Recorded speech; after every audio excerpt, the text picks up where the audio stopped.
युग केवल नाम आधारा। कलयुग में नाम की बड़ी महिमा है। जहां गाओगे भगवान किसी न किसी रूप में प्रकट हो जाएंगे। दुनिया के गीत गाओगे, दुनिया के लोग दुश्मन बन के खड़े हो जाएंगे, और भगवान के गीत गाओगे, गोपिकाओं के सामने जैसे भगवान प्रकट हुए। तो गोपिकाओं ने जो गाया उसको भागवत जी में गोपी गीत कहा है। और भागवत तो अपने आप में गीत है। भ्रमर गीत, युगल गीत, वेणु गीत और सबसे प्रिय गोपी गीत। 19 श्लोक हैं, 18 श्लोक कनक मंजरी के हैं महाराज। एक एक गोपी ने बड़े भाव से, अब इसका अर्थ बताने में भी 2-4-6 दिन चाहिए। एक आध श्लोक आपको सुनाता हूं और उसके बाद कथा को आगे बढ़ाता हूं। गोप्यौ जयति तेधिकम जन्मना ब्रजः श्रयत इंदिरा सस्वदत्र ही दयित दृश्यता दीक्षुतावका त्वयि धृता सवस्त्वां विचिन्वते शरदुदासये साधुजात सरसिजोदर श्रीमुषादृशा सुरतनाथ ते अशुल्कदासिका वरद निघ्नतो नेह किं बधः विषजलाप्ययान् व्यालराक्षसान् बरसमारुतात् वैद्युतानलान् वृषमयात्मयान् विश्वतो भयान् ऋषवते वयं रक्षितामुः न खलु गोपिका नंदनो भवान् अखिल देहिनां अंतरात्मदिग् विखन सार्थितो विश्वगुप्तये सखौ देवान् सात्वतांकुले जयति तेधिकं जन्मना ब्रजः श्रयत इंदिरा सस्वदत्र ही। ये 19 श्लोक हैं। इन श्लोकों का जो नित्य गायन करते हैं या इनका हिंदी में अनुवाद भी यदि पढ़ लो भाव से महाराज, अगर गुरुमुख से पढ़ो तो बात ही कुछ और है। तो कहते हैं जिनके वाणी से श्लोक निकलते हैं, जिनके कानों में श्लोक जाते हैं, कन्हैया उनके हृदय को बैकुंठ बना लेते हैं, उनकी वाणी में अमृत घोल देते हैं। नित्य इसका पाठ करने से हृदय आदि में काम आदि रोग समाप्त हो जाते हैं। रास पंचाध्यायी को जो सुनते सुनाते हैं उनको कभी हृदय आदि रोगों की आघात से उनकी कभी दुर्गति नहीं होती। बड़ा सुंदर बात गोपिकाओं ने कहा कि ये जो ब्रज है आपके आने से बैकुंठ से भी अधिक श्रेष्ठ बन गया है, क्योंकि जब तक आप बैकुंठ में थे ब्रज को कोई नहीं जानता था, और जिस दिन आप ब्रज आए, जिस दिन आपने ब्रज में अवतार लिया, श्रयत इंदिरा, इंदिरा माने लक्ष्मी, लक्ष्मी जी आपका अनुगमन करके यहाँ आई। अब वो जाने का नाम ही नहीं लेती। और ये जो ब्रज है बैकुंठ से श्रेष्ठ है। अब बैकुंठ में लोग नहीं जाना चाहते। हे गोविंद, हम आपकी बिन मोल ली जो है दासियां हैं, हमने आपकी तन मन से जो भी सेवा की कभी कोई शुल्क नहीं लिया, अशुल्क दासिका।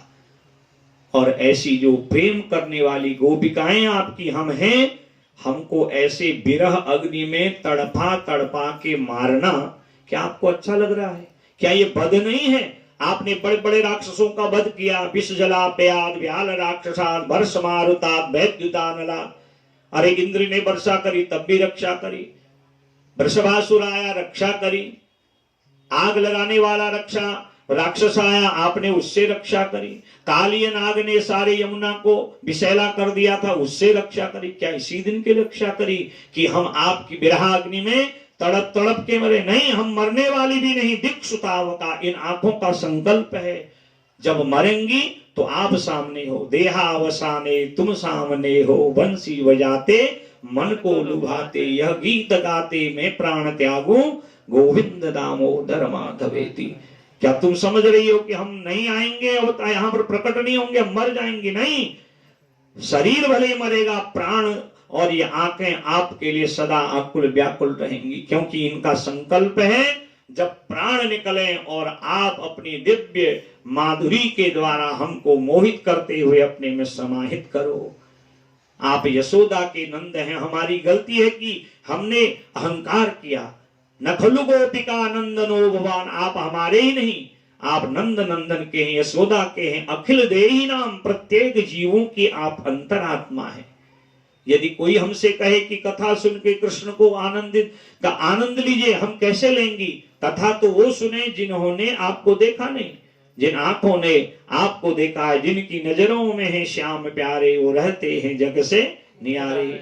अखियां हरि दर्शन की प्यासी, निस दिन चाहत कमल नयन को, निस दिन रहत उदासी। अखियां हरि दर्शन की, हमें तो केवल आपकी दर्शन की इच्छा है। आपके दर्शन के बिना तो हमारा एक श्वास अंदर होता है न बाहर होता है।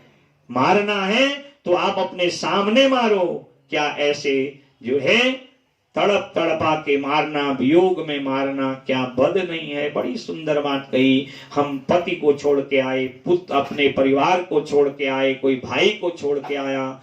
पति सुतान वयो भ्रातृबांधवान नति विलंगते अंच्युता गता गदिपि दस्तवो गीत मोहिता कितवयोषित।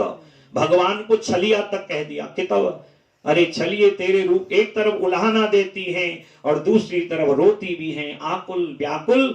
इस प्रकार गोपिकाएं गाते रहती हैं, रोती रहती। इति गोप्य प्रगायन्तः प्रलपन्त चित्रधारुरुदस्वरम राजन कृष्ण दर्शन लालसा। एक एक श्लोक का अगर अर्थ बताएंगे महाराज, भाव में समय का इतना जो है अभाव है महाराज। कथा का तो भाव है पर समय का अभाव है। सारी गोपिकाएं आकुल व्याकुल होके रोने लगी और तब भगवान ने कहा है तो अपनी, और उसी समय रास रासेश्वर रास मंडप में प्रकट हो गए। बोले रास रासेश्वर भगवान की। और जब भगवान आए ना, गोपिकाओं ने इतनी खरी खोटी सुनाई, और उसी को सुनाया जाता है जिससे हम प्रेम करते हैं। यही प्रेम लक्षणा भक्ति है। कभी कभी पति पत्नी में भी यही भेद रहता है। लोग समझते हैं लड़ते हैं, परंतु वो लड़ते नहीं, वो एक दूसरे से प्रेम प्रकट करते हैं। और भागवत जी में आगे जो है रुक्मिणी का भी ऐसे हास परिहास से भगवान ने अहंकार दूर किया है। और पति पत्नी में थोड़ी मीठी मीठी लड़ाई होनी चाहिए, उससे प्रेम की परीक्षा होती है महाराज। अब लड़ाई ऐसी नहीं कि मोहल्ले वाले भी जान जाएं, दुनिया वाले भी जान जाएं, नहीं, हास परिहास गृहस्थ में परम आवश्यक है, भगवान ने बताया। बड़ी सुंदर बात हुई। और भगवान ने शंखचूड़ विद्याधर सुदर्शन विद्याधर को मुक्ति करी। गोपिकाओं ने एक गीत गाया है भागवत जी में, इसको युगल गीत कहा जाता है। युगल माने होता है जोड़े में, 4-6 गोपिकाएं कहीं भी इकट्ठी होती। हम आप खड़े होते हैं, दुनिया की चर्चा करते हैं, पड़ोसी की चर्चा करते हैं, लोगों की चर्चा करते हैं। ब्रजबामाएं जहां भी इकट्ठी होती हैं, केवल भगवान के ही माधुरी का वर्णन। हमारे कन्हैया का तिलक कितना सुंदर है, नेत्र कितने सुंदर हैं, उनकी चाल कितनी सुंदर है, उनका बोलना कितना मीठा है, उनकी लीला, भाई यही चर्चा। इसी को भागवत जी में युगल गीत कहा गया है। बोले गोपी नंदन भगवान की, गोपी वल्लभ भगवान की। घोड़ा बन के एक राक्षस आया, भगवान ने उसको भी मारा। आकाश मार्ग से गोपा एक जो है